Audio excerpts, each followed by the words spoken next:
necesitamos que haya una base de conocimiento para que haya revelación. Siempre recuerde esto. Para que haya revelación, tiene que haber conocimiento. No puede haber revelación si primero no hay conocimiento. Es decir, yo necesito saber de algo para que después me puedan hablar de la profundidad de ese algo. Cuando Jesús en Juan capítulo 3 habla con Nicodemo, Jesús le habla del nuevo nacimiento. Y le dice, tienes que nacer de nuevo para que puedas ser parte del reino de los cielos. Nicodemo le dice, ¿cómo voy yo a entrar siendo viejo en el vientre de mi madre para nacer de nuevo? Y Jesús le dice, ¿cómo tú siendo maestro de Israel no sabes de qué te estoy hablando? Jesús evidentemente no le estaba mencionando un tema natural, un tema de volver naturalmente al vientre de su madre. Le estaba diciendo, eres maestro y no se te ha revelado, tienes solamente conocimiento, solo letra, eres un letrado, pero no se te ha revelado la escritura. Una de las grandes debilidades del cristiano moderno es que anda buscando una revelación, pero no sabe, no conoce, entonces no se le puede revelar nada. Todo lo que oye es nuevo y lo que está haciendo es adquiriendo conocimiento, mas no revelación. Recuerde, la revelación necesita primero un fundamento llamado conocimiento. Y es lo que estamos haciendo ahorita. Estamos revelando el santuario bajo el conocimiento que tenemos del santuario. Aquí es cuando usted dice, esto es rico, esto es delicioso, se siente comida de alto nivel, algo más pesado, porque ya yo sabía lo básico y tengo un punto de partida, no necesariamente de comparación, sino un punto de partida. Sobre eso, sobre ese sustento, entonces yo comienzo a poner todas las demás partes y el edificio comienza a modificar esa forma, a crecer en esa forma. Ahora estamos siendo revelados. Para el postrer tiempo, la iglesia necesita ser revelada en Jesucristo. Por eso hablamos de la revelación de Jesucristo. Hay muchos que conocen de Jesucristo. Los gnósticos conocen mucho de Jesucristo. Los testigos de Jehová conocen mucho de Cristo.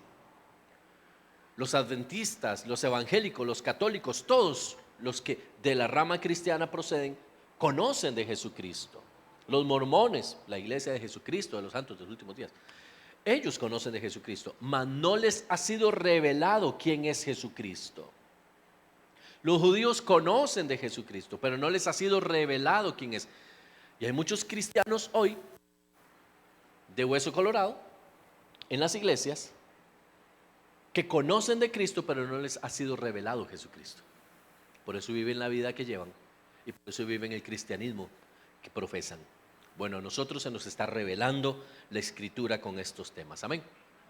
Hoy vamos a tocar el último tema en función de los factores externos al tabernáculo, ¿sí? Hoy vamos a hablar de la puerta del tabernáculo propiamente. Está la segunda puerta que vamos a ver, tomando en cuenta que la primera, o el primer cortinaje, fue el del atrio. ¿Cómo se llamaba la cortina del atrio?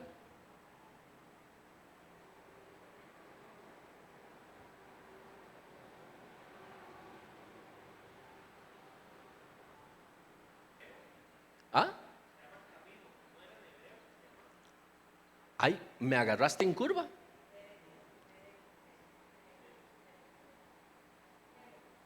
Lo buscamos aquí, por favor, en el... Excelente pregunta como para tener el refrescamiento. Voy a seguir haciendo eso, voy a seguir haciendo las preguntas, pero del hebreo. No, bueno, sí, Derech.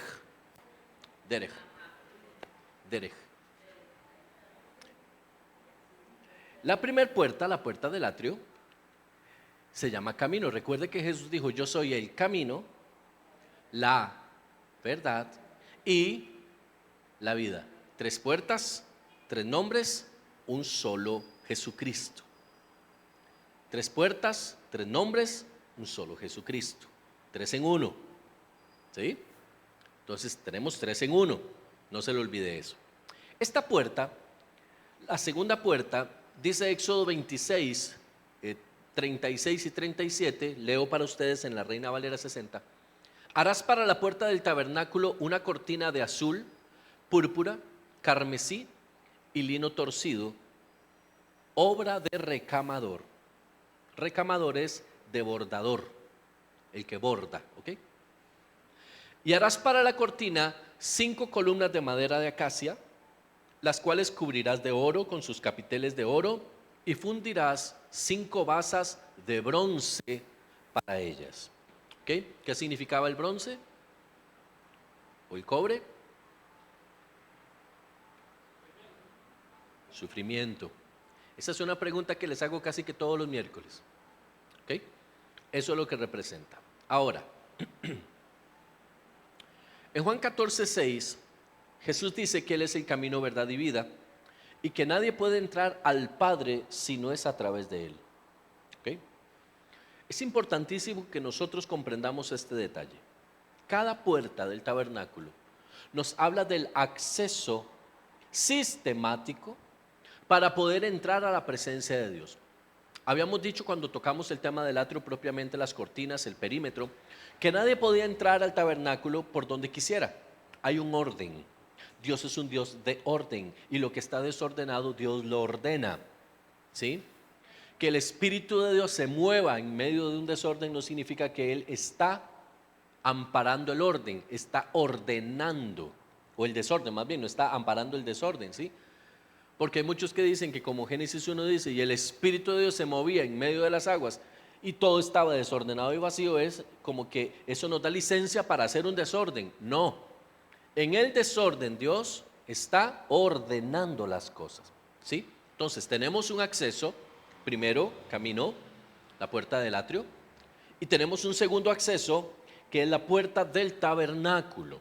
La semana anterior vimos la estructura propiamente y las cubiertas del tabernáculo, cada uno de los telones que llevaba por encima el tabernáculo. Ok, ahora bien, la puerta del atrio, el camino, daba acceso a 2 tipos de personas. La primera es el pueblo y la segunda es los sacerdotes. Eran los que entraban por ahí. Pero después de esa puerta, después del altar, después de encontrarse con el altar del sacrificio, no hay acceso para el pueblo a la presencia, hay acceso para el sacerdote. Escuche esto porque esto le va a interesar. Cuando hablamos del pueblo, hablamos de la gente que no puede, no entiende y no está interesada en adorar. Escuche bien esto. El pueblo en sí mismo no adora, es una función del sacerdocio. ¿Por qué le digo esto?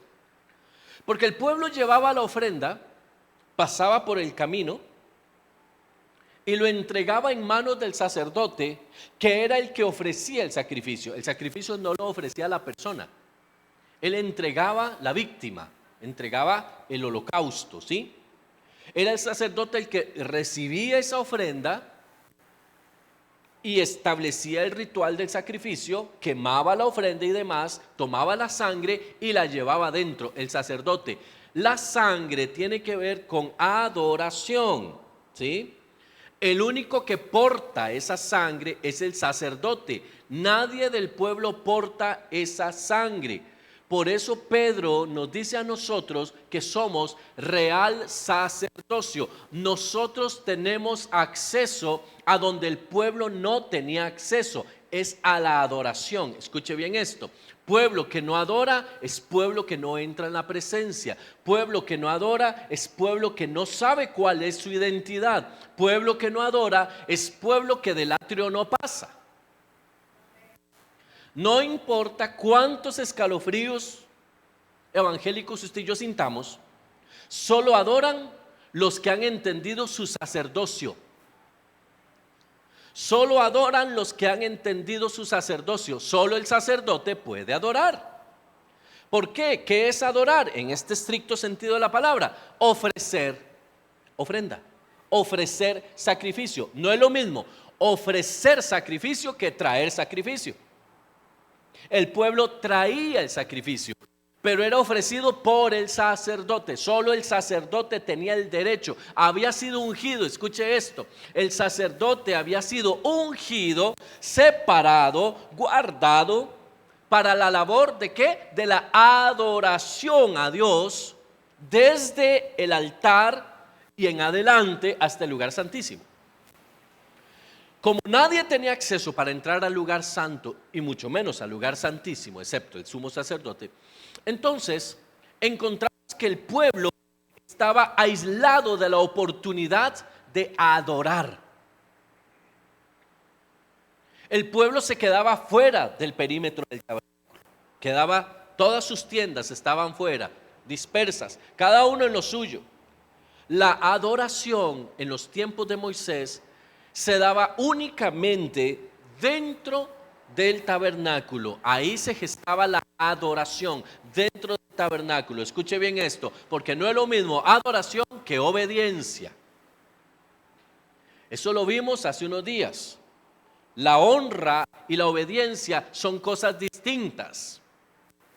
La adoración tiene que ver con honra, el sacrificio tiene que ver con obediencia. Es decir, la gente llevaba a la víctima en obediencia, pero el sacerdote transformaba esa obediencia en honra delante de Dios. Ahora nosotros, a través de Jesucristo, que es la puerta, tenemos la oportunidad de ser llamados hijos de Dios. Juan capítulo 1 dice, y a aquellos que le recibieron les dio potestad de ser hechos hijos de Dios. Cuando habla de ser hechos hijos de Dios, está hablando de una posición sacerdotal en nosotros. Es decir, somos de la realeza y somos los ministros de la presencia de Dios. Ya no somos gente del pueblo, somos gente que está por ahí. No somos gente que caminaba por ahí y como decía Job, de oídas te había oído. La profeta bien enseñó en este domingo, que espero que usted se acuerde, de la diferencia entre el sacerdocio por legado y el sacerdocio por pacto. ¿Sí? Y hay una diferencia clave en esto.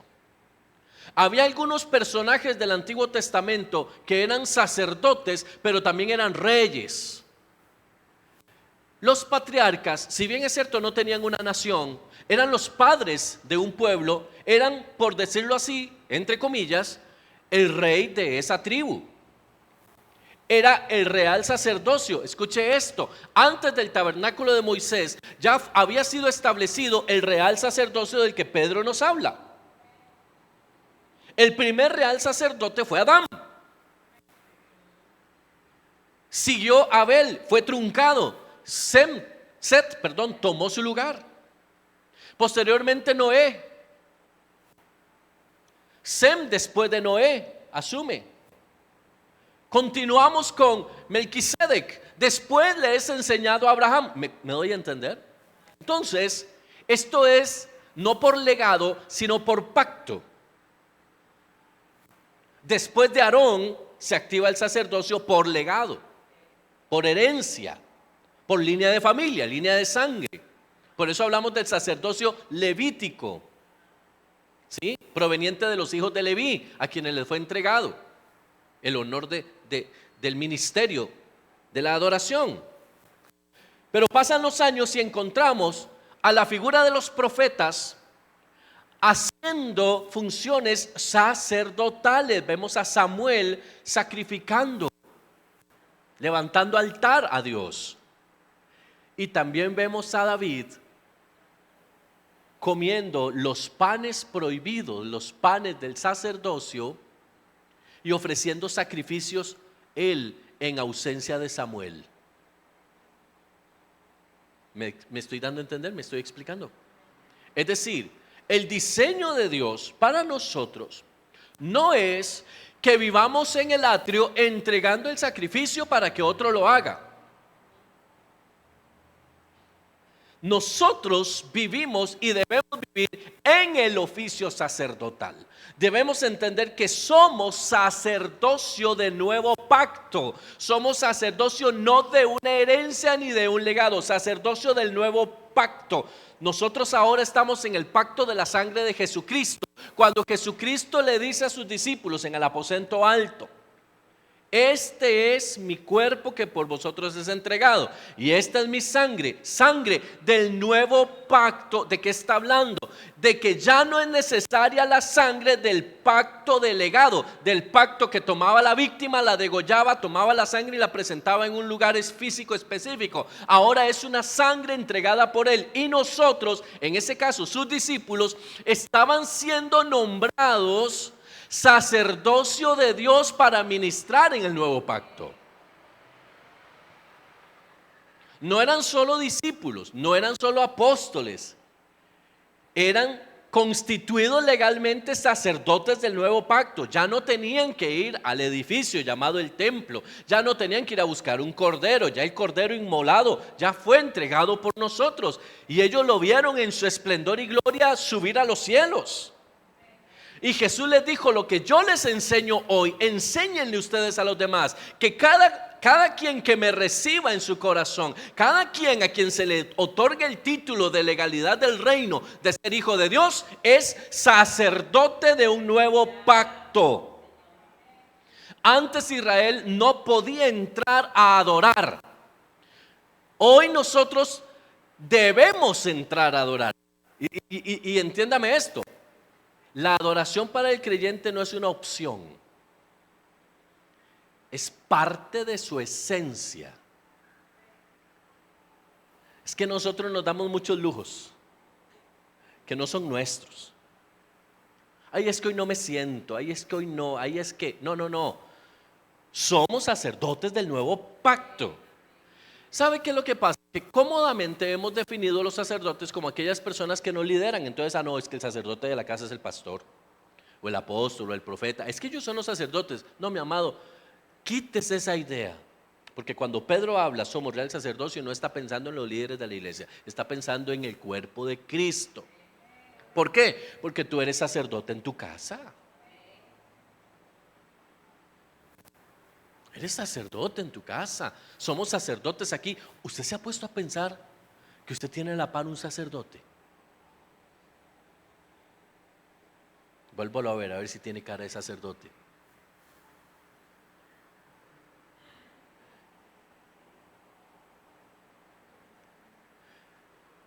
¿Te das cuenta cómo se revelan ciertas cosas? Somos una congregación de sacerdotes. Somos sacerdotes. No somos cristianos que van a un lugar a esperar que alguien haga algo por nosotros. Nosotros venimos aquí a ofrecer el sacrificio. No traemos el sacrificio, venimos a ofrecer el sacrificio. ¿Sabe por qué? Porque el sacrificio ahora, ¿qué es? Nosotros. Yo soy el sacrificio. Tú y yo somos el sacrificio. ¿Y quién ofrece el sacrificio? El sacerdote. Entonces, ¿qué hacemos nosotros? Nos ofrecemos delante de Dios cada día, en cada momento. Y aquí venimos y hacemos una masiva. Por eso adoramos, porque entendemos quiénes somos y sabemos cuál es nuestro propósito, cuál es nuestro llamado. ¿A qué nos llamó Dios? ¿A ser sacerdotes? ¿A eso nos llamó Dios? Que no tengamos una toga, que no tengamos un pectoral, que no tengamos nada de esas cosas, no significa que no somos sacerdotes. El problema es que el enemigo ha querido meter esto tras un velo de religiosidad para que la iglesia no entienda cuál es su propósito. Al no entender cuál es su propósito, su diseño, su destino, la inutiliza, y al inutilizarla, gana. Porque en el oscurantismo el que gana es el que tiene el poder. ¿Y quién tiene el poder? Se lo entregan a Satanás a través de la ignorancia. Pero gracias al Señor hoy estamos aprendiendo que no es por un legado, sino por pacto que Cristo hizo con nosotros. Es que no, ni siquiera fuimos nosotros los que hicimos el pacto con Él. Él hizo el pacto con nosotros en la cruz del Calvario. Él derramó la sangre y cuando Él dijo consumado es, nos constituyó a nosotros legalmente delante del Padre como sacerdotes del Dios Altísimo. Ahora usted y yo ministramos delante de la presencia de Dios desde que nos levantamos hasta que nos acostamos. Por eso Pablo es tan insistente con el carácter. Y todo esto que le estoy hablando tiene que ver con la puerta. Porque a la puerta solo entra el sacerdote. ¿Y qué hay en el lugar santo? Adoración. ¿Qué encuentras ahí? Adoración. ¿Qué hay afuera del tabernáculo? Sacrificio y muerte. ¿Qué hay dentro? Adoración. Ya no hay sacrificios dentro. En el lugar santo y en el lugar santísimo ya no hay sacrificios. Hay sangre, pero no hay sacrificios. Eso se quedó afuera. Es más, para poder entrar al lugar santo, el sacerdote tenía que lavarse primero. ¿Recuerda cuando vimos el lavacro? Es decir, no podía entrar oliendo a sacrificio. Tenía que entrar oliendo a adoración.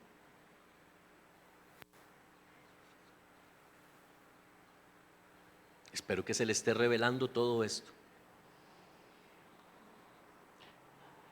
Acabo de escuchar un suspiro por ahí que dije yo, Señor de la gloria. ¿Será que está recibiendo así la palabra, así como, y le está entrando, le está llenando los pulmones? Ya le pasamos la fórmula a todos para que respiremos hondo, para que eso entre, amén. Dios es bueno. Dice Juan 10:9, Jesús hablando, yo soy la puerta, el que por mí entrare será salvo, y entrará y saldrá y hallará pastos. Jesús es camino, Jesús es verdad. ¿Okay?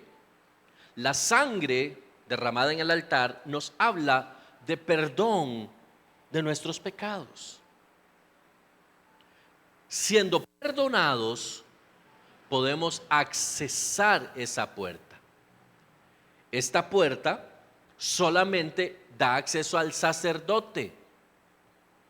No existe nadie más que no sea investido de esa, valga la redundancia, vestidura sacerdotal que pueda entrar a ese lugar.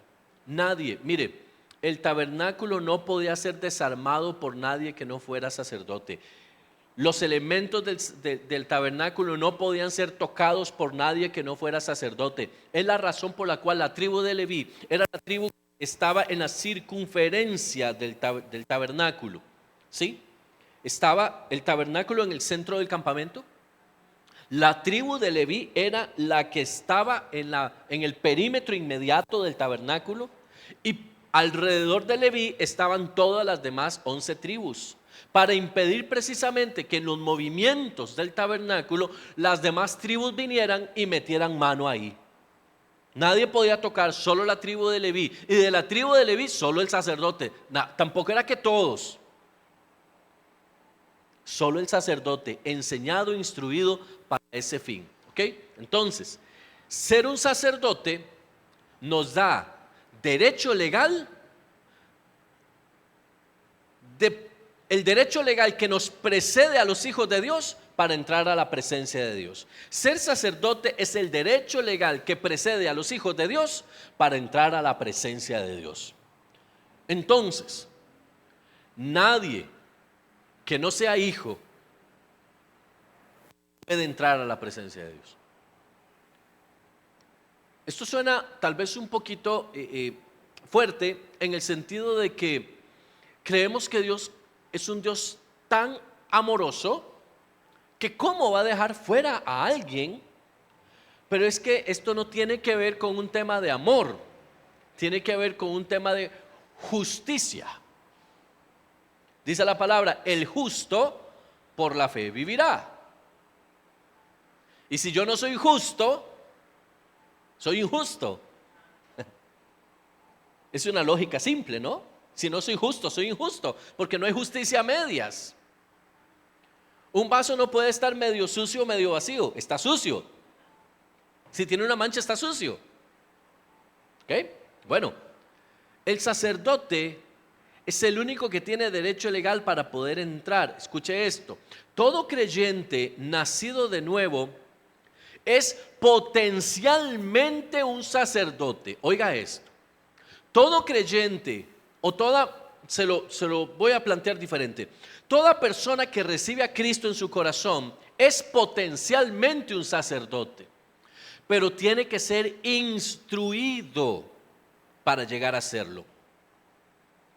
Para que Samuel, habiendo sido entregado por Ana en las manos de Elí, el sumo sacerdote de Israel, pudiera ministrar en la presencia de Dios, primero debió ser enseñado por Elí para evitar conflictos con Dios.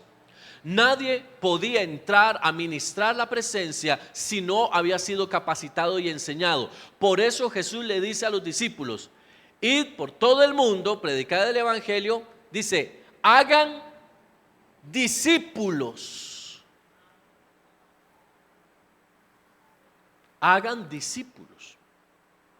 Es decir, enséñenles el oficio. Enséñenles, denles el pase privilegiado, el VIP, para poder entrar en la presencia. Nadie entra porque quiere. Los que quisieron entrar porque quisieron salieron mal. Los hijos de Leví y los hijos de Aarón. Y ambos de legado, ambos por herencia. Ni siquiera fue por revelación, por herencia, por derecho de sangre. Entraron haciendo lo que les dio la gana. Y el fuego de Dios los consumió. ¿Sí? Todo nacido de nuevo, toda persona que recibe a Cristo es potencialmente un sacerdote y tiene o podría tener el derecho de participar de estas cosas que son escondidas en Jesucristo, que es su presencia. Entonces, lo primero que un nuevo cristiano, un nuevo creyente debe aprender a hacer es cómo se entra a la presencia de Dios. Por eso le enseñamos el arrepentimiento, que es dejar atrás las cosas viejas. Como dice la palabra, las cosas viejas pasaron, todas son hechas nuevas. En la renovación de mi espíritu y la renovación de mi mente, yo me convierto en un sacerdote. Es decir, soy revestido de una vestidura idónea para el servicio de lo que voy a hacer. Dice Isaías: porque el Espíritu de Jehová el Señor está sobre mí y me ha ungido. Y el ungimiento estaba reservado para dos personas específicas: reyes y sacerdotes. Cuando el Espíritu Santo viene sobre usted, eso fue lo que pasó en Pentecostés. Cuando el Espíritu Santo vino sobre los que estaban en el aposento alto, ¿qué fue lo que hizo? Los ungió como reyes y sacerdotes, los autorizó a gobernar y ministrar. La posición del real sacerdocio tiene que ver con gobierno y ministración de la presencia. Hay gente que solo quiere el gobierno y no quiere ministrar la presencia. Bueno, es inherente al puesto. O haces los dos o no haces ninguno. Dios nos llamó a ser reyes y sacerdotes. Amén. Seguimos adelante. Esta puerta del tabernáculo nos abre el camino para la revelación de la estatura de Cristo. Es decir, mirando esta puerta, podemos dimensionar que dentro de ella nos vamos a encontrar con la revelación profunda de la medida y plenitud de Jesucristo. Lo que está allá adentro, nadie lo ha visto antes. Lo que está allá adentro tiene acceso limitado para las personas. Lo que está allá adentro y lo que allá adentro ocurre, solo personas selectas podían tener el privilegio, pero usted y yo ahora en este nuevo pacto gozamos del acceso bajo las condiciones de Dios a su presencia. Recuerde que cuando usted lee el libro de Esther, se va a encontrar la historia de Esther y Asuero, ¿sí? Asuero, el rey de Persia, ¿ok? Asuero es un tipo de Dios. Esther es un tipo de la iglesia. Para poder la iglesia entrar a la presencia, tiene que tener el código de acceso legal emitido por Dios. Por eso, para que Esther pudiera entrar a hablar con el rey debía extender su cetro. Si el rey no extendía el cetro, a Esther la sacaban horizontal, sin opciones de nada. Pero dice la palabra que cuando Asuero miró a Esther, halló gracia ante sus ojos. Así es como Dios te ve a ti, a través de la sangre de Cristo. Cuando tú llegas a la presencia, Dios te ve a ti y dice: este me huele a gloria, este no hay forma, es que este no se me pierde, mire, tiene mis ojos, tiene mi nariz y mi boca, este es hijo mío, este no me lo puedo quitar así tan fácil. Tiene mis genes, tiene mi ADN, porque el cetro ha sido extendido, amén. Hablemos un poco de las columnas. ¿Qué le parece? ¿Cuántas columnas ve usted ahí? ¿De qué nos habla el número 5?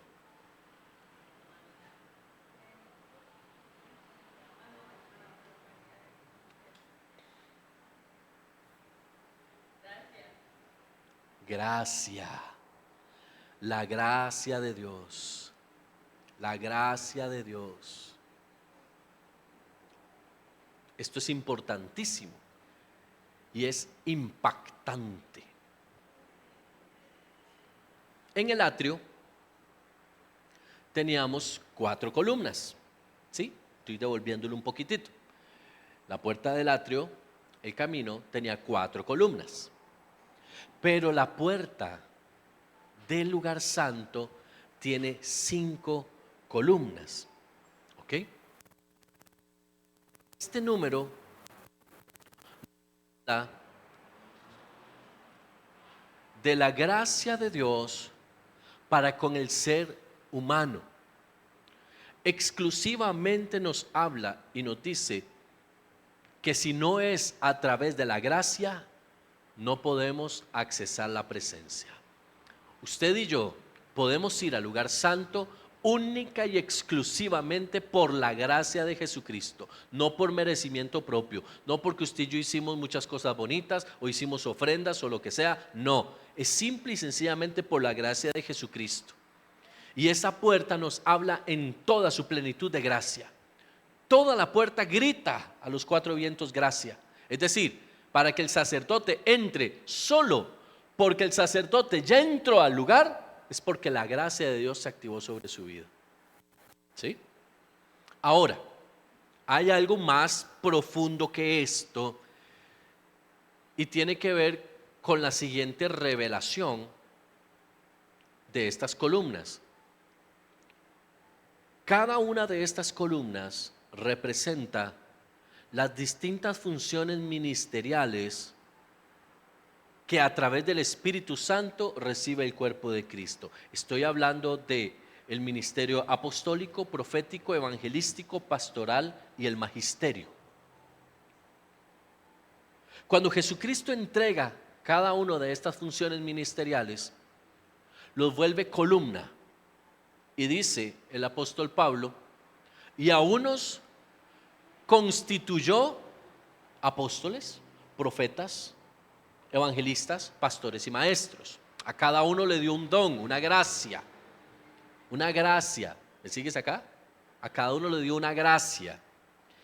Estos pilares, estas columnas que están aquí, nos habla de las funciones que el Espíritu Santo ha entregado a la iglesia para la capacitación de la iglesia para poder ejercer el sacerdocio correcto y poder entrar al lugar santo. Es decir, ¿de qué se trata el apostolado? Lo profético, lo pastoral, lo evangelístico. ¿De qué se trata todo esto? De enseñar y llevar a la madurez al cuerpo de Cristo para llegar a ser conforme a la medida de la estatura de la plenitud de Cristo. Es decir, que lleguemos a ser como es Cristo. Esta gracia a través de las funciones ministeriales es lo que nos permite a nosotros entrar a la presencia de Dios. El apóstol te tiene que enseñar a entrar a la presencia de Dios. El profeta te tiene que enseñar a entrar a la presencia. Así el maestro, así el evangelista. Cada uno capacita en su área al cuerpo de Cristo para poder accesar o acceder a esa presencia, a ese lugar. Ahora, ¿qué es lo que pasa? Si tú tienes un edificio como este y tú lo ves ahí plasmado, 5 columnas, y quitas una de las columnas, ¿qué puede pasar con el edificio? Usted dice, no, son 4 las que quedan. Se sostiene. No sé si a usted le pasa, a mí sí, y tengo que confesarme con eso. Cada vez que yo desarmo algo, me sobran tornillos. Y entonces no sé si es que el tornillo es de la pieza que estoy armando o fue mío que se me cayó a mí. Entonces entro en ese conflicto, no sé de quién es el tornillo al final. Siempre se pierde un tornillo. ¿Y qué es lo que dice uno como para salvar el tema de la conciencia? Nada pasa, no hay problema. Es solo un tornillo, dice uno, ¿verdad que sí? Pero el que inventó el artefacto, por alguna razón, le puso tornillos. Mire, pasa mucho en las computadoras. Antes, hace muchos años, las computadoras, ¿recuerda los CPU? Tenían todos los tornillos del mundo por detrás. Y para usted poder quitar la tapa, tenía que quitar como 8 tornillos. ¿Qué hacían los más cargas? Le dejaban 4. Los 2 de arriba y los 2 de abajo. ¿Y por qué lo hacían? Uno, o porque perdían los demás, o porque qué pereza estar poniendo tornillos, decían. Qué pereza estar en eso. Pero si hay un agujero y hay un espacio para un tornillo, es porque ahí tiene que ir un tornillo. A Dios no se le escapan detalles, mi amado. Si Dios dijo 5 columnas, las 5 se tienen que sostener. ¿Qué es lo que dice la gente hoy? Lo apostólico. No, es que los apóstoles fueron solamente aquellos 12, bueno, 11, porque uno salió chueco. Y después lo cambiaron por otro que tampoco funcionó. Lo profético, no, eso es también de los tiempos del Antiguo Testamento. Ya quitamos 2 columnas. ¿Cuántas quedan? Los evangelistas. ¿Cuántos evangelistas conoce usted? Ungidos como evangelistas. ¿Cuántos nos quedan entonces? 2. ¿En cuántas iglesias hay maestros ungidos? Dígame, ¿cuántas iglesias conoce usted con maestros ungidos? ¿Cuántas columnas nos queda? Porque el cuerpo de Cristo hoy solo reconoce la figura del pastor y creen que está bien. Y así pretendemos entrar a la presencia, así pretendemos sostener el edificio, así pretendemos ser buenos mayordomos de lo que Cristo depositó en nuestras manos. Si el edificio tiene 5 columnas, mi amado, las 5 columnas tienen que estar ahí. Ahora, ¿qué es lo que pasa? Que lastimosamente se ha manoseado mucho las funciones ministeriales. Y se ha mal entendido y mal interpretado y mal usado estas funciones, porque lo han convertido en un asunto piramidal cuando claramente es un asunto horizontal. Yo no veo la columna del apóstol más grande que la del profeta, ni más grande que la del pastor, o la del maestro más grande que las otras. Es más, ni siquiera sé distinguir cuál es cuál. ¿Me sigue acá? ¿Qué hace el hombre? Trata de predominar, trata de mandar, trata de decir, es que soy yo soy el llamado de Dios, yo soy el ungido de Dios, yo soy el siervo de Dios. No, ¿cuál siervo? Usted no estamos diciendo que somos el siervo, estamos diciendo que sin nosotros la salvación no existiría casi. Cuando decimos, démosle un aplauso al siervo de Dios, ¿por qué? Y no estoy hablando mal de los siervos. Me estoy refiriendo a los que creen que son siervos, pero tienen tanta soberbia que lo único que hacen es servirse a sí mismos. Es que es pastor y lo ungieron apóstol y ahora no le habla a nadie. No me toques porque todavía no he subido a mi padre, dicen. Querubines apostólicos hay por todos lugares, mi hermano. Profetas que parecen más bien una máquina de rayos X en la calle, viendo a la gente a ver qué, cómo está. ¿Le da miedo a uno hablar con un profeta? Porque desde que va uno a abrazarlo le hace así. Y dice uno, ¿qué me vio? ¿Qué me vio? O se pone.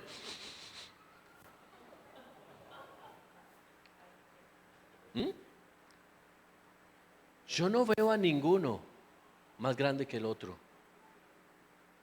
Ni siquiera puedo distinguir a uno del otro. Porque en Dios el único rango que existe es Jesucristo, Rey de Reyes y Señor de Señores.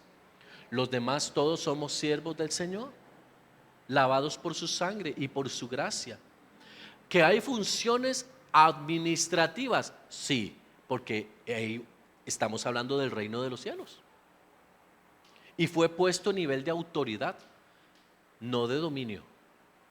No confunda autoridad con dominio. Autoridad es una función, dominio es una intención.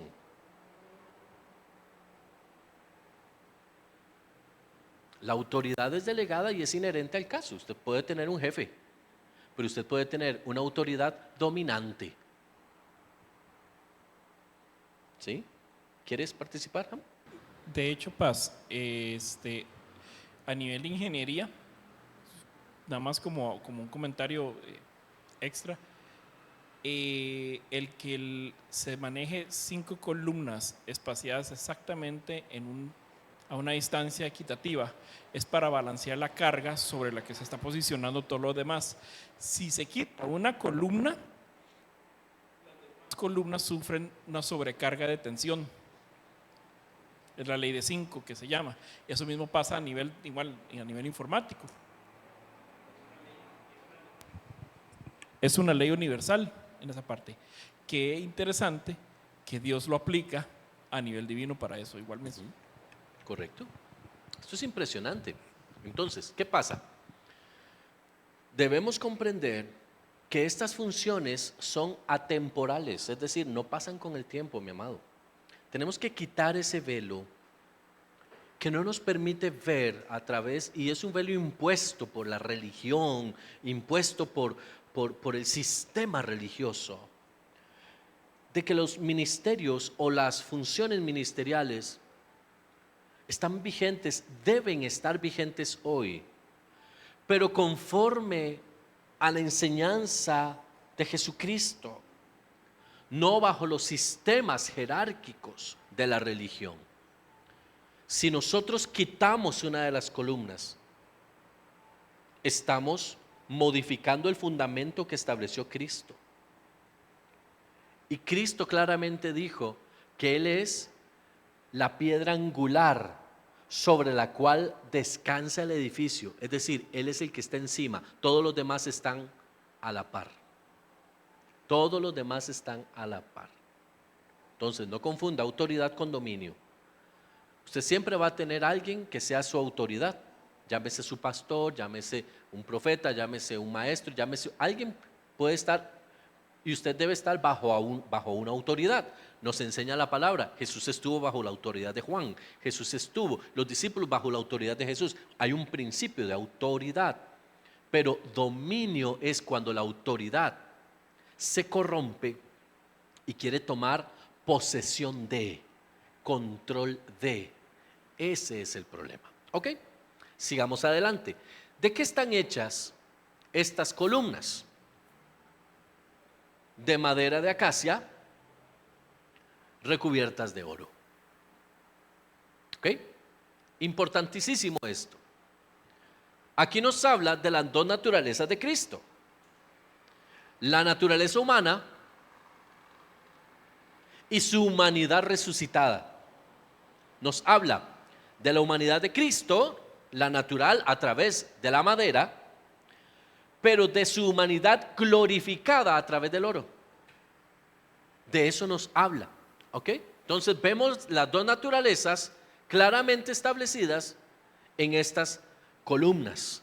Ojo aquí, si bien es cierto las columnas hablan de funciones ministeriales, estas funciones son Cristo.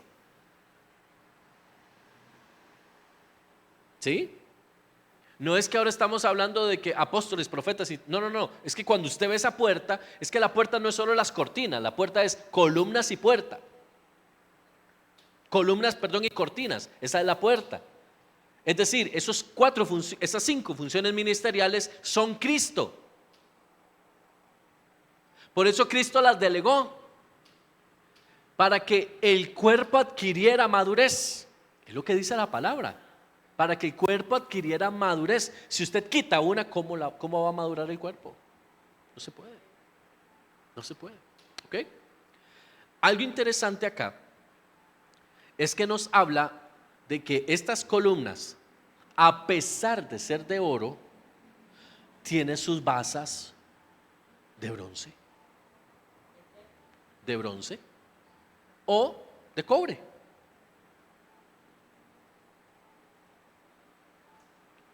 ¿Por qué? Porque para entrar a la presencia tuvo que haber sufrimiento y justicia. Nadie entra a la presencia sin justicia. ¿De qué nos habla? De crucificar la carne, de negarnos a nosotros. Todo el tabernáculo tiene como fundamento la sangre. Es que la sangre está presente en todo. Vea, desde que entra hay sangre en el altar, y la sangre era llevada por el sumo sacerdote una vez al año hasta el arca de alianza, el arca del pacto. O sea, en todo había sangre, que es la redención, es la justificación por el pecado. Estas basas nos hablan a nosotros de que el crecimiento espiritual nuestro tiene que venir a través de la sangre de Cristo. Es decir, yo no puedo entrar a la presencia sin haber reconocido el sacrificio de Cristo en la cruz. No puedo, no hay forma. Puede haber muchas religiones, pero solo un camino. Y el camino dice por dónde es la línea que debemos trazar. ¿Ok? Hablemos un poquito de las cortinas o colgaduras. Estas colgaduras, tal vez es una forma de poder mencionar los velos, ¿ok? Es decir, las telas que bajaban, que cubrían, que impedían que lo que estaba dentro se pudiera ver. Estas cortinas están en el atrio, estas cortinas están en el tabernáculo propiamente como cobertura. Y estas cortinas las vemos ahora en la entrada del lugar santo y dentro en la entrada al lugar santísimo. Hay muchas colgaduras o muchas coberturas o muchos velos. ¿Ok? Ahora, ¿por qué hay una cortina aquí? La razón por la cual hay una cortina acá es para ocultar de la vista de aquellos que no tienen acceso ni derecho a ver lo que hay ahí, de el altar del incienso, la mesa de los panes de la preposición, la menorá y por supuesto que el arca de la alianza.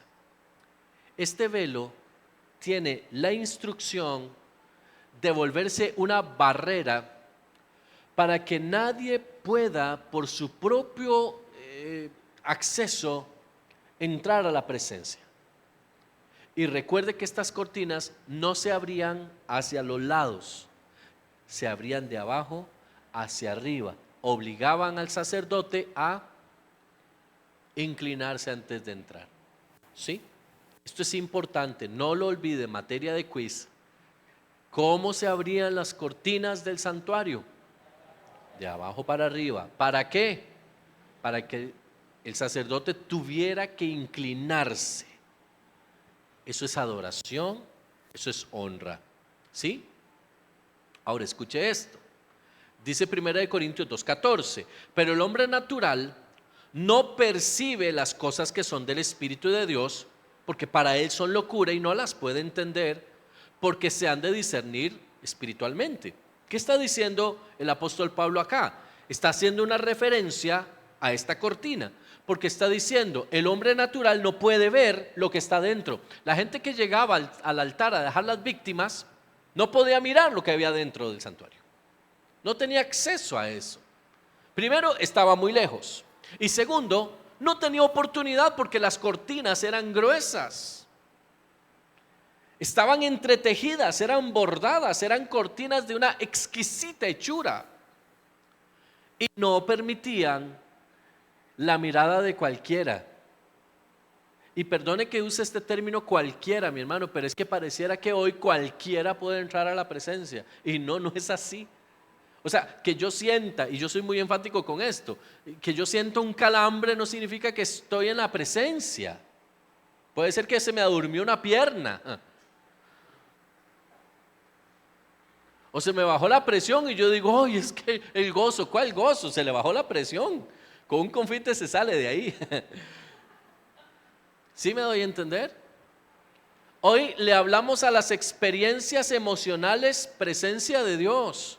¿Por qué? Porque no hemos sido enseñados cómo es la presencia de Dios y cómo se entra a la presencia de Dios. Entonces, cualquier Bad Bunny piensa que es Adele.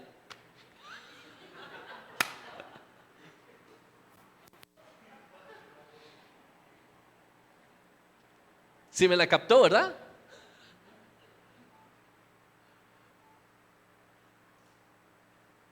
Mi hermano, la iglesia de hoy está llena de Bad Bunnies. Los altares están llenos de Bad Bunnies. Están llenos de personas que creen que pueden manejar la presencia, que creen que esto es un show. Y entretienen a la gente y le inventan canciones y toda la historia. Y usted los ve que viven una vida de desorden, una vida ahí medio, ¿verdad? Porque no hay relación con Dios, no hay experiencia. ¿Por qué? Porque hemos quitado columnas que nos enseñan los fundamentos de la palabra, de lo que Dios quiere, como Dios quiere, porque Dios lo dijo. Y entonces cambiamos las columnas por puertas de acceso automático, donde yo entro y hacen y se abren solas. ¿Ha entrado usted en una de esas puertas? ¿Verdad? Con fotoceldas y todo el asunto. Usted llega ahí nada más, y es más, usted ni siquiera tiene que volver a ver.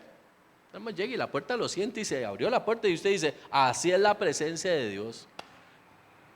O si no, como con el control, ¿verdad? Para abrir la puerta del garaje. Y usted va ahí con ni se baja del carro. Usted ni se baja del carro. Nada más aprieta, la puerta se abre. Llegó mi amo, dice la casa. Llegó el patrón.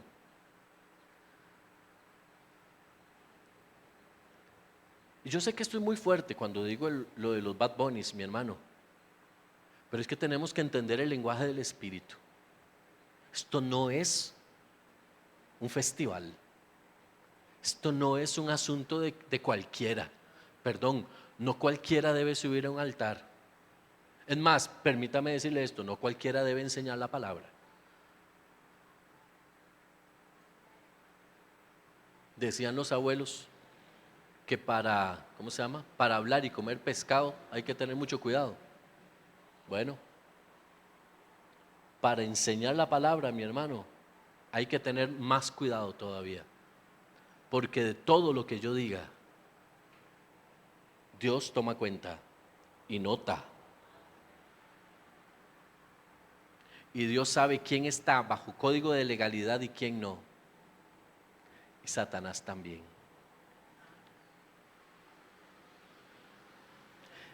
Y decimos, pero ¿por qué está yendo como un quebrado? Es que el diablo también está tomando nota. Y entonces, es que yo hablo mucho de Dios, y es que Dios esto, y Dios lo otro. Y el diablo, sí, siga hablando. Entre más habla, mejor. Para mí, mejor. Para el trono del cielo. Mira, hay un fulano que dice que es cristiano. Habla muy lindo, oiga, qué bárbaro, qué verbo se tiene. Pero viera cómo es en la casa.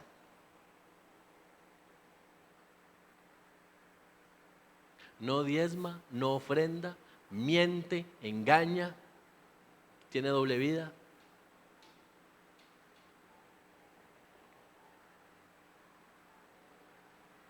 Vengo nada más porque me ponga el sello de legalidad, pero yo sé lo que tengo que hacer. ¿Qué hace el devorador? Y después decimos, pero ¿por qué me está pasando a mí? Pero esta crisis, que no salgo de la crisis. Porque no es el que dice Señor, Señor, es el que tiene el código. Es el que tiene el código. Amén. Entonces, ¿de qué nos habla esta cortina?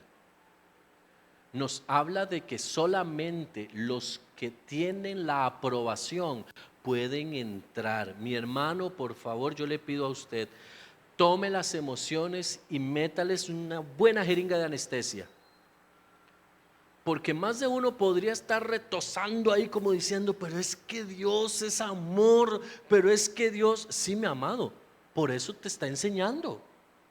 Por su amor tan grande te está mostrando que el asunto no es un juego. ¿O prefiere darse cuenta cuando lleguemos allá al trono, en el rapto de la iglesia, y ver que todo el mundo se fue y uno se quedó así como decía don Ramón, pues ahora? Ah, ya sé. No, es que Dios me dejó para que yo sea testigo. No, mi hermano, se quedó. Fue que se quedó. Eso fue lo que pasó. ¿Me explico? Entonces, vea qué interesante. Esta puerta se llama la verdad. Y la verdad es Cristo. Es decir, nadie que profese un evangelio diferente al evangelio de Cristo puede entrar a la presencia. El evangelio de Cristo no es emocional ni emotivo. Es un evangelio que confronta y busca transformación a través del carácter de las personas para que lleguen a ser maduras y se vuelvan parte de los 5 pilares o las 5 columnas de esa puerta. Todos podemos ser maestros, todos podemos ser evangelistas, todos podemos, ¿me doy a entender? Yo puedo caminar en los distintos ministerios por la gracia del Espíritu Santo. Pero a algunos Dios les da el llamado específico para que sea X. Y eso debo tenerlo claro. Pero para poder entrar a lo que hay dentro, yo tengo que pasar primero por la verdad. Es decir, la verdad es filtro para yo entrar a la presencia. Toda mentira se queda afuera. Toda mentira, toda falsedad se queda afuera. Lo que no es de Dios no puede entrar y no puede mirar. Dice la palabra del Señor, cosas que ni ojo vio, ni oído oyó, son las que Dios tiene preparadas para aquellos que le aman. ¿De qué está hablando? De lo que vamos a ver después, de lo que está dentro de ese lugar santo. Porque todo lo de afuera, todo lo ven. Hasta este momento, todo lo que hemos aprendido y todo lo que hemos puntualizado está a la vista de todos. Desde las cortinas del atrio, las distintas columnas del atrio, la puerta del atrio, el altar, los utensilios, el lavacro, todo, estas 5 columnas, todos los cortinajes, excepto los que están dentro, ¿verdad? Cada vez más abajo, después de la piel de tejón hacia abajo, eran los que no se veían, pero se puede ver. Pero lo glorioso, escuche bien esto, lo glorioso, lo maravilloso de Dios no lo pueden ver todos. Porque dentro del santuario está lo más valioso, todo era oro. Todo era de oro y los utensilios eran honrosos y tenían un nivel profético diferente a los que estaban afuera. Todo era oro puro, todo era una revelación distinta. Había un aroma que no había afuera. El aroma de afuera era carne quemada, sangre. ¿Usted ha entrado alguna vez a una carnicería? Y huele como a algo, ¿verdad? Yo nunca he ido a un matadero, espero nunca hacerlo, no tengo el estómago para eso. Entro en una crisis de pánico, ¿verdad? Pero cuando usted entra en una carnicería, a veces hay aromas en las carnicerías que son producto después de los animales muertos y todo eso que hay ahí. Es lo normal. Bueno, ese es el aroma de los atrios. Mi amado, ¿cómo hay cristianos hoy que se enamoran de los atrios? Se enamoran del aroma de los atrios. Se enamoran del bronce, se enamoran del cobre, se enamoran de ese lugar, se enamoran de las cortinas blancas, pero no tienen una dimensión de lo que hay adentro. ¿Sabe por qué la iglesia no ambiciona lo que hay adentro? Porque no tiene acceso a lo que hay adentro. Y el que no sabe el que no sabe lo que tiene, no sabe apreciar eso que tiene. Una persona que no sabe manejar, conducir un vehículo, le es lo mismo que le regalen uno de esos carros viejos como una carreta o un Lamborghini, porque no sabe usarlo, no sabe para qué es. ¿Me doy a entender? No sé si el ejemplo fue bueno o no. El que no sabe manejar, mi amado. Ahora, algún bebazo dirá, no hombre, yo lo vendo. Véndalo. Pero la idea no es que lo venda, la idea es que lo conduzca. ¿Sí? A veces no entramos a la presencia porque vivimos bajo la indignidad del que no tiene el manto del ungido. Venimos a la iglesia, pero nos enseñan que del altar del sacrificio no se pasa, que a la presencia solo los que tienen vestidura de sacerdote, y esos son los que nos han costado años ahí en el seminario, estudiando Biblia, hebreo y griego. No, mi hermano, eso no es. Es el Espíritu Santo reposando sobre cada uno. Esa es la investidura. Esa es la investidura. Tú a solas en oración con Dios y Dios te visita y Dios te unge y te pone vestidura y Él te embiste, dice la palabra. Y entonces ahí es cuando somos dignos ¿de qué? De salir del altar y entrar ahora sí al lugar santo. Quítate la vestidura de pueblo.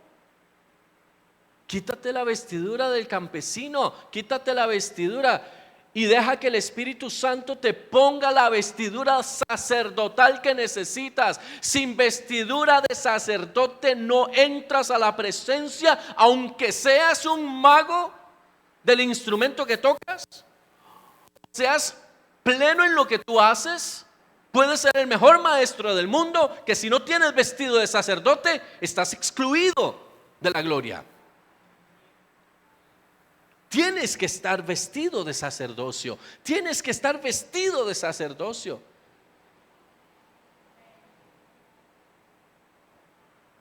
Qué fuerte que es esto. Pero para la presencia solo los vestidos de sacerdote podían entrar. ¿Ok? Ahora, ¿de qué está hecho? Y con esto creo que vamos finalizando. Este velo estaba compuesto de los 4 colores que tenía la cobertura de más abajo del tabernáculo y la puerta del atrio.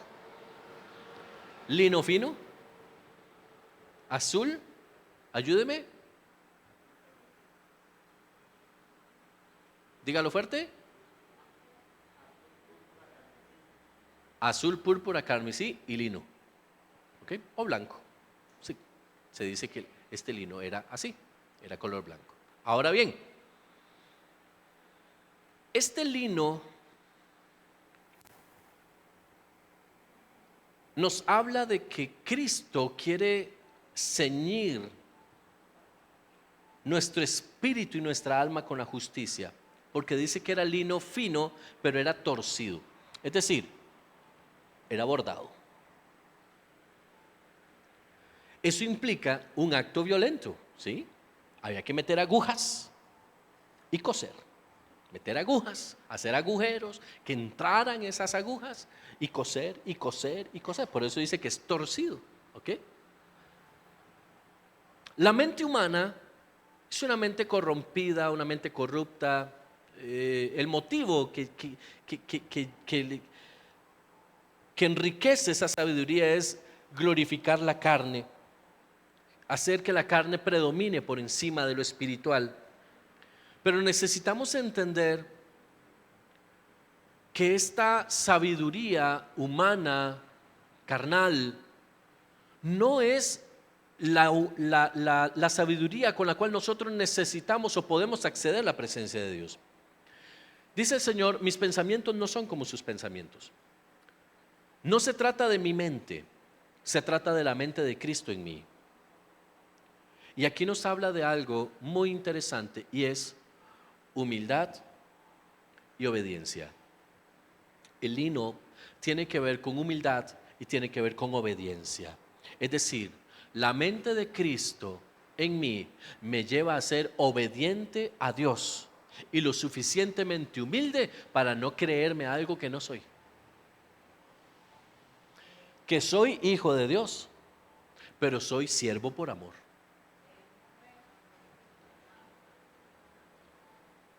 ¿Me explico? ¿Cómo fue obediente Jesús? Dice la palabra, siendo Jesús obediente hasta la muerte, y dice y señala, y muerte de cruz. ¿Qué dice Jesús? El que quiere venir en pos de mí, tome su cruz y sígame. ¿Sí? Es decir, nadie que no toma la cruz, nadie que no crucifica el orgullo, nadie que no crucifica posesión o posesiones, nadie que no sacrifica su estabilidad puede entrar en la presencia. De eso nos habla esa cortina. Por eso la cortina hay que levantarla así. Porque todo orgullo y toda altivez y toda soberbia que crece en el corazón del hombre tiene que ser doblegada entendiendo que es Cristo. Y es una cortina tan grande que no es como las de ahora, ¿verdad? Que cualquier vientillo las abre. No, ¿qué va, mi hermano? ¿Usted alguna vez ha tenido la oportunidad de ver un telón, como por ejemplo el telón del Teatro Nacional? Esos telones, mi hermano, se ocupa músculo para mover esos telones, porque para eso son, para que no se muevan con el viento. ¿Se imagina usted mientras las personas que están detrás del telón están preparando sus escenas, empieza a entrar un poquillo de viento y las cortinas se hagan así? Todo el mundo, ¿verdad? Más nosotros los chicos, ¿verdad? Que nos gusta. No, tienen que ser pesadas. Los telones caen. Su propio peso los hace que lleguen hasta el piso. No hay que hacerles mucha fuerza, ellos caen. Por eso se dice, y cae el telón. El telón cae. El peso de la obediencia debe caer sobre mí, sobre mi mente, sobre mi estructura mental, el peso de la obediencia. Por eso mi mente tiene que estar siendo llevada, ¿cómo dice? ¿Cautiva a qué? Dígalo otra vez, ¿cautiva a qué? A la obediencia de Cristo. Ahí está. A la obediencia de Cristo. El azul nos habla de lo celestial. ¿Sí? Efesios 2:6 habla de que estamos juntamente sentados con Cristo en lugares celestiales. De eso nos habla el azul, de ese lugar celestial, de reino, de estar con el Señor. Y nos habla del lugar donde Él está. De eso nos habla el azul. El púrpura, mire, este es el color de la realeza. El púrpura es el color de la realeza. Este velo nos habla a nosotros de que Jesucristo es Rey de Reyes y Señor de Señores. Nos habla de sometimiento. Ahora usted dirá, vamos a ver, el púrpura es el color de la realeza. ¿Por qué el púrpura me habla de sometimiento? ¿Qué sentido tendría, no? Si soy real, ¿por qué me voy a someter? Porque todo lo creado se somete a su creador. Y aunque yo sea rey, hay uno que está sobre mí. Aún Cristo, vestido de púrpura, no hace nada sin que el Padre le diga lo que tiene que hacer. ¿Recuerda usted a Jesús cuando decía, yo solo hablo lo que el Padre me dice que diga? Y si el Padre me dice, cállese, me callo. Jesús en Getsemaní, Padre, si es tu voluntad, o sea, él tenía claro quién era la autoridad. Aunque tú y yo estemos vestidos de púrpura, estamos sometidos bajo la autoridad del Rey de Reyes. Y no debemos olvidar que aunque seamos autoridad aquí, representamos su autoridad. Y no hablamos solamente de padres espirituales, hablamos de padres naturales, los padres de la casa. Papá y mamá en casa, que son autoridad y representan ¿a quién? La autoridad de Cristo. Y Cristo, la autoridad del Padre. No es piramidal, es por delegación. Dios nos da a nosotros. Por eso, mire mi hermano, estos son los textos que quieren quitar a algunos grupos de este siglo de la Escritura. Cuando dice que el varón es cabeza de la mujer. Y entonces sacaron por ahí, y las mujeres son el cuello, dicen. No, nada de eso. Cuando dice que el varón es cabeza de la mujer, está hablando de una delegación de autoridad, no de mando, no de dominio.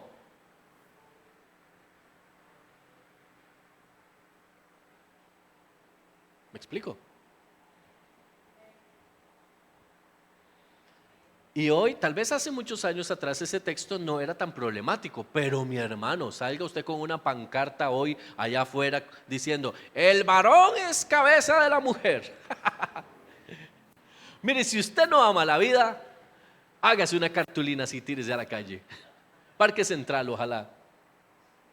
Le llueve, ni la policía lo defiende. ¿Por qué? Porque el ser humano, el hombre, crea su propia estructura y no quiere estar sometido a una autoridad. Escuche bien esto. La mentira y el engaño de Satanás es que a ti no te manda nadie.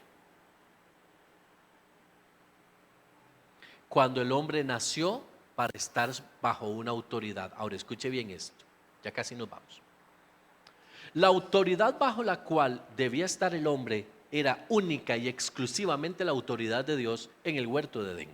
Cuando el hombre es puesto en Edén, dice, hagamos al hombre a nuestra imagen y semejanza y señoree, dice, sobre todo lo que hay en la tierra. No se podía meter con el cielo. No se podía meter con el cielo, porque el cielo es de Dios. O sea, que si Adán volvía a ver a los ángeles así de reojo, Dios le hacía así. Como decir, quedito porque esto no es suyo. ¿Sí?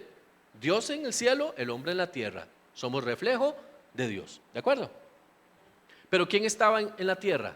Satanás y sus ángeles. Es decir, Dios en el cielo y nosotros en la tierra. Y todo lo que estaba en la tierra tenía que estar bajo sujeción del hombre. Ese fue el principio. ¿A quién le daba el hombre respuesta? ¿Ante quién respondía el hombre? Ante Dios, ni siquiera ante los ángeles, ante Dios.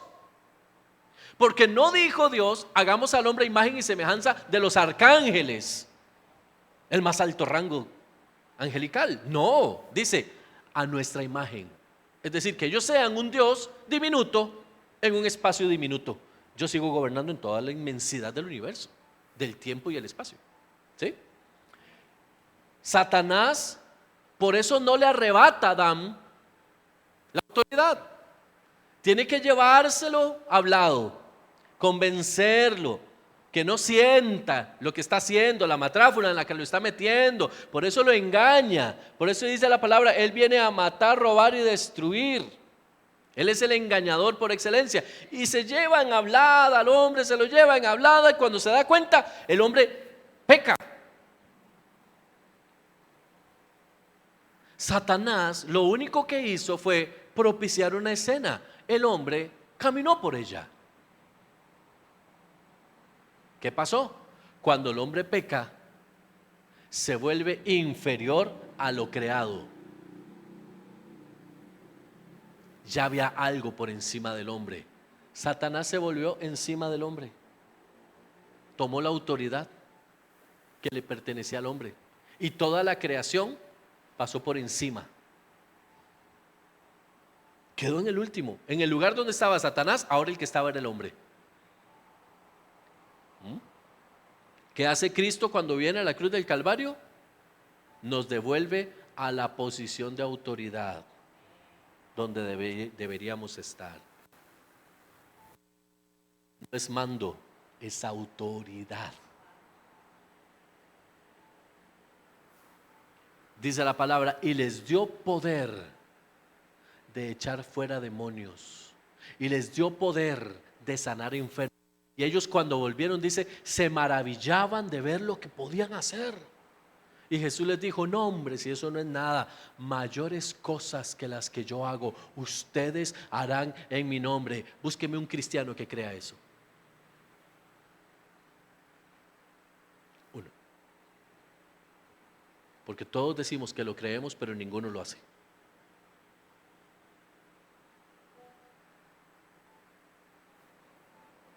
Frutos. Y yo estoy incluido. Mi hermano, yo estoy creciendo, yo estoy aprendiendo muchísimo. ¿Cuántos cristianos hoy están en la posición? Ven un enfermo y oran por el enfermo y el enfermo se levanta de esa cama. Un muerto. ¿Sabe qué es lo que dicen ahora? Muchos escépticos de esto. Que es que los muertos de antes, como no los abrían y los llevaban ahí al forense y todo el asunto, entonces, por eso es que, ¿verdad? O sea, como que si Dios no pudiera poner órganos nuevos en el cuerpo de un fallecido. O sea, ya Dios no tiene poder porque el forense puede más que Dios. Yo sé que suena así como medio jocoso, pero es la realidad, mi hermano. ¿Cuántas veces ha estado uno al frente de una persona fallecida y siente uno aquí adentro algo que dice, ora? Y uno, no está viendo, que estoy viendo. Y uno entra en duda, uno entra en conflicto. Ay, es que me duele la cabeza. ¿Y para dónde va uno? ¿A reprender el dolor de cabeza? No, a ver si tiene la pastilla. Pero somos cristianos poderosos, dotados de las maravillas de Dios. ¿Te das cuenta de qué estamos hablando, mi amado? No es lo que yo diga, es lo que realmente yo soy. Porque dice la palabra que cuando Pedro caminaba por las calles, su sombra sanaba a las personas. Hoy hay, y esto lo digo con mucho temor y temblor delante del Señor, apóstoles, profetas, pastores que hablan del poder de Dios y tienen que volver el poder de Dios y le dicen a uno, haga todo esto para que el poder de Dios vuelva, pero ellos no hacen nada. ¿Cómo es entonces? Qué fuerte, ¿verdad? Y yo estoy incluido en esto, yo estoy metido en esto. Tenemos que hacer algo para que esto cambie. Tenemos que ser revelados en lo que esto significa. Ahora, ¿sabe por qué el mundo, sabe? Se lo voy a plantear de esta forma. ¿Sabe por qué las enfermedades no se sujetan a nosotros? Porque nosotros no nos sujetamos. Y la enfermedad reconoce autoridad.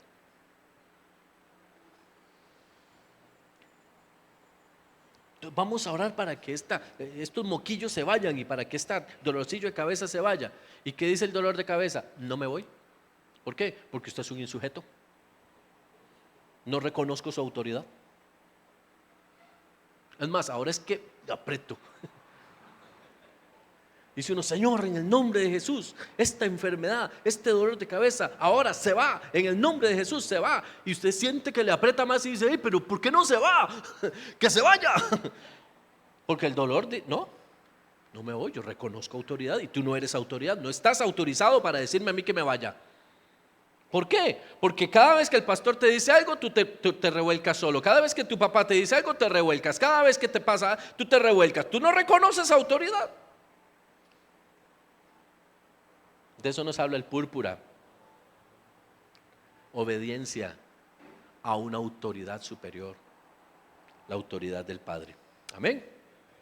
Ahora, esta cortina era tejida, el púrpura era tejido. Había dolor, porque duele sujetarse. Duele que alguien le diga a uno, por ahí no, y uno, pero es que yo dije que por ahí no.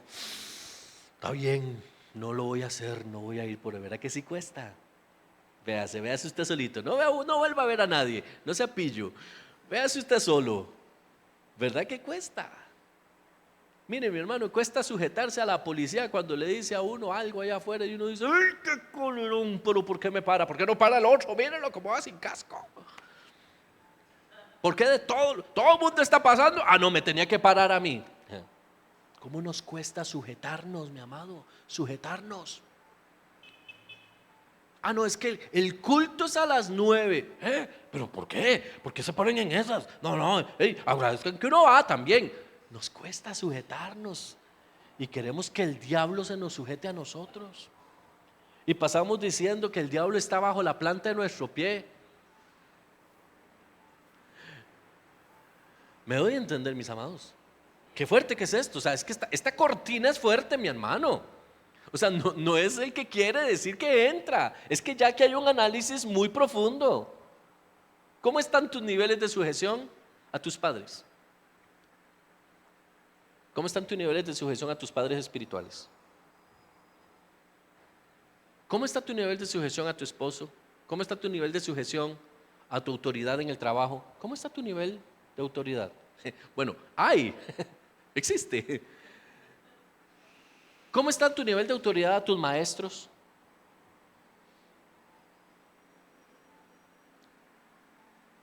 ¿Cómo duele, verdad? Esa palabra. Sujeción. Bueno, Cristo fue el ejemplo de la sujeción. Amén. Y el carmesí, que es el último, nos habla de esa redención. El rojo de la sangre. Pero también nos habla de humildad. La verdad de Dios nos hace humildes, porque entre más conocemos la verdad, más entendemos que el grande es Él. Y entre más conocemos la verdad de Dios, menos posibilidades tenemos de creer que nosotros somos los protagonistas de todo esto. El protagonista siempre será Jesús, Cristo. De eso nos habla esta cortina. El peso de esa sangre. Tenemos que pasar por debajo del más alto sacrificio hecho por la humanidad. Porque ninguna cosa que usted y yo hagamos jamás será más que la sangre de Cristo. Lo que Él derramó en la cruz del Calvario, mi hermano. Mira, mi amado, es que nosotros deberíamos estarnos dando con una piedra por el pecho solo por lo que Cristo hizo en la cruz del Calvario por nosotros. Porque no merecemos, pero ni el aire que respiramos. Y aún así Dios todos los días nos da oportunidad. Recuerde esto: el sacerdote que pasaba por esa puerta tenía que inclinarse para levantar el velo y arrastrarse por debajo para entrar al lugar de la presencia. Ahora, déjeme abrirle aquí un paréntesis para ya cerrar el tema. ¿Sabía usted que cuando el sacerdote entraba al lugar santo, no necesariamente entraba a la presencia de Dios?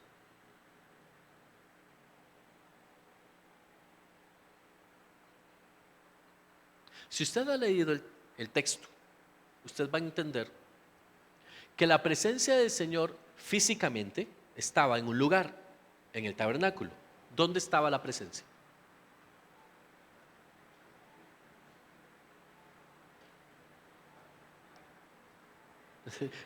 Ya van dos que me hacen así. O sea, en el arca, ok. Sí, es que, ¿verdad? Ok, en el arca. La tapa del arca se llama el propiciatorio. En medio de los dos querubines había una lucecita, un resplandor, el Shekinah de Dios. Esa luz era la presencia manifiesta de Dios. Pero esa luz tampoco se veía, porque había un velo.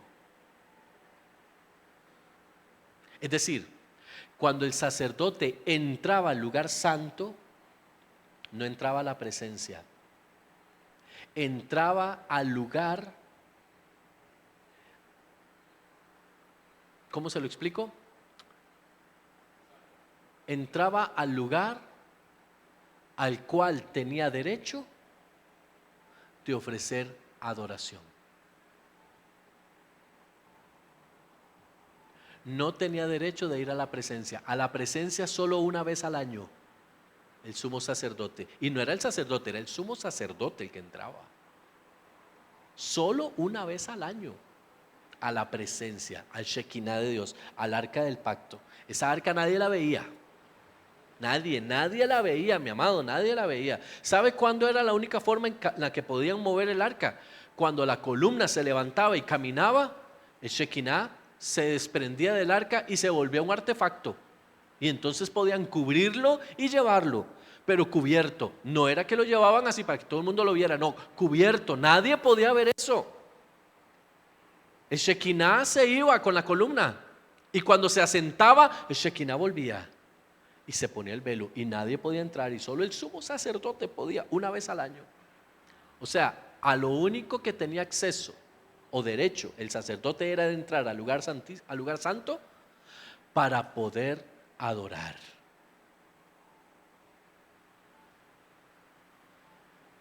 A eso vamos al lugar santo, a adorar. No a pedir, no a reclamar, a adorar. Si el Señor lo permite, de hoy en 8 entramos al lugar santo y vamos a hablar de el fondo hacia afuera de los elementos que estaban ahí. Y vamos a comenzar con el altar del incienso, de hoy en 8. Ya nos quedan poquitos días. Vamos a hablar del altar del incienso. ¿Qué nos quiere enseñar el Señor con esto? Prepárese porque usted va a ver oro como nunca en la vida ha visto oro. Amén.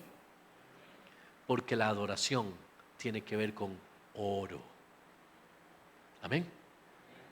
Padre amado, gracias por esta enseñanza, por este tiempo, por este espacio que nos has facilitado para estudiar tu palabra.